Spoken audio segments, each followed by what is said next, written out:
Kape ka na. Sarap. Ay, guk nga. Ay, ako.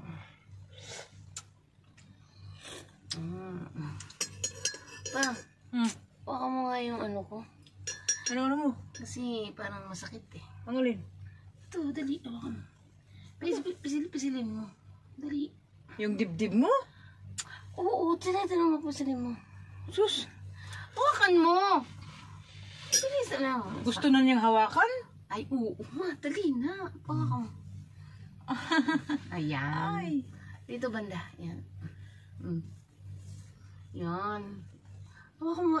Dahan-dahan kasi. Huwag mo kasing tulungan na yung kamay. Kung ibaba mo na yung kamay mo. Yan, sige. Yan. O, sa kabila naman. Ay. Sarap? Pil na pil mo? Oo, pinapil ko na. Pil na pil mo? Huwag naman ganyan. Paano? Tandaan naman kasi nakikiliti ako. Ayusin mo yung pagpisil-pisil mo. Ayos na. Wala naman. Hindi na isang pesto, isa lang. Yan. Sarap. Sarap. Nasasarapan ka? Oo, bilis-bilisan mo nga konti. Ayan.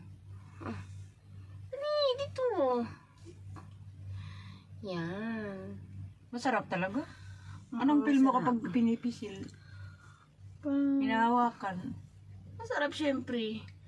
Bakit paano naging masarap? I-press mo kasi. Yan. Dito pa. Yan. Grabe oh. Yan. Bakit ganun nasasarapan ka kapag nilalaro? Ayan, di ba? Di ba? Ang sarap. Di kapag nasasarapan ka, iba nang ibig sabihin nun. Ay, pwede rin. Di ba nang ibig sabihin? Pag nasasarapan. Ano mo pa? Hawakan mo, may press mo. Yan. Nakakawit naman eh. Nasasarapan ka man, nasarapan ka na. Oo. Wala. Pero ano na, nangawit na yung kamay ko. Tama na, nakairang press na, himas na. Sige na nga. Ayaw mo nang tama na nga. Bisip to. Ang tagal-tagal mo mag-press kasi. Tatapagod tong... Yan lang naman kasi pe-press mo. Hindi mo press-press ka agad eh. Para maano agad yung Nakawit na nga ako yun. at least di makawit yung kamay mo pag pinalas mo. Na-exercise na no? Oo. Bakit pa rin tago sa exercise? Aba, syempre para mainit-initan.